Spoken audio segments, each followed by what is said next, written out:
نو دغه تاسو ته خواست دی چې تاسو خپل واړه چې کله سکول ته ځي نو ای په دې باندې پوهیږي چې دغسې یو لکه واړه دي ای خو په دې نه پوهیږي چې دا څه دي ای خو ای ورته یو مسخره غوندې کې یو څیز ورته ښکاري چې وګوره دا خو نه د هلکانو په شانتې دی نه د جینکو په شانتې دی بلکې میکس دی نو یو بسې خان دی ته پته نه نو دغه ماشومان تاسو کور کې د مور پلار دا ذمهداري ده بیا په سکول کې د استادانو دا ذمهداري ده چې دوی د مخکې نه پوهیږي چې دغسې یو په دنیا کې چې د یو الک جنس دی یو جینۍ ده یو پکې دریم جنس دی دا درې واړه انسانان دي د دې درې واړو چې د یو شان حقوق دي خو صرف د کار کولو هغه طریقې لږه ډفرنټ ده نو تاسو چې که الک یې نو جینۍ ته به چې د عزت ورکوئ که جینۍ الک ته به چې د ریسپیکټ ورکوي او الک او جینۍ به دواړه چې د دغه خواجه سرا ته ریسپیکټ ورکوي او خواجه سرا اسم چې د مظلومه دی هغه تاسو ته همیشه ریسپیکټ درکوي خو د هغه ریسپیکټ موږ په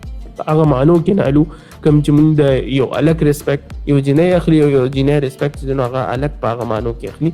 نو خپل ماشومان چې د خپل اولاد چې د تاسو الک دي کې جینۍ ده هغه تاسو ایجوکیټ کې د حوالې سره چې دغه دریم جنس ته تاسو که چېرته مخې ته رام شي که په کلاس کې د مخې ته راغی که ته بازار کې مولیده نو هغه ته داسې برنګ ورته مه ګورئ داسې نیغ تر اخره پورې داسې ورپسې سټ هم تاو کې ګوري ورته چې وګوره دا څوک دی نو داسې بل مخلوق نه دی دا ستاسو په شان دی خو صرف لږ خصوصیات پکې لږ شان بدل دي نو دغه رویه چې څنګه موږ پروګرام کې خبره کوو د بیهیویر چینج خبره کوو د رویې خبره کوو مثبت تبدیلی خبره کوو نو هم دا چې تاسو